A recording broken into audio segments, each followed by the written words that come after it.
So the temperature that is set on this tank currently shows 22 degrees.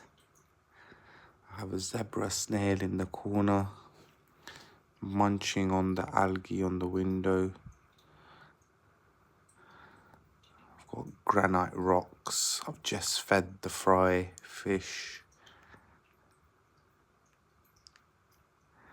You can see I have live grown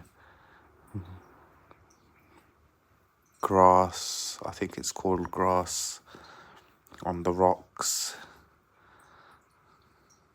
This is my first tank setup. You can see in my other videos I also had an older tank, but this is one of the bigger tanks that I have. And I have put a pump there to create a wave, so you can see everything is moving in the water. The fish love to swim towards, as you can see, all the fish are swimming towards the current flow. And then I have a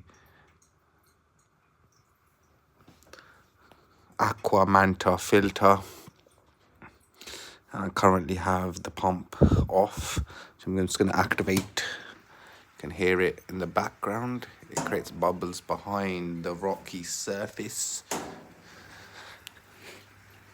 This really gives my plants beneficial oxygen, and for the fish, you can see the root system.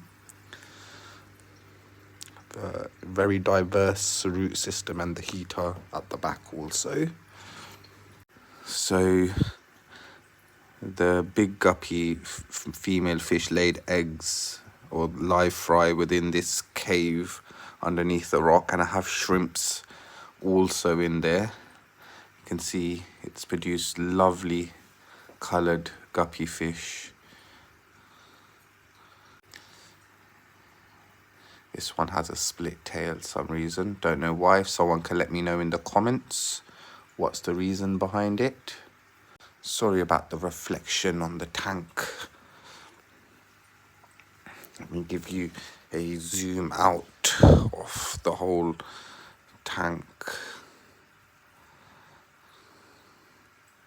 I'm also going to be selling these fishes, so if someone wants any, write in the comments. It's a breed of fryer from this fish here. Oh, it's very hard to capture it. And then one of the mama fishes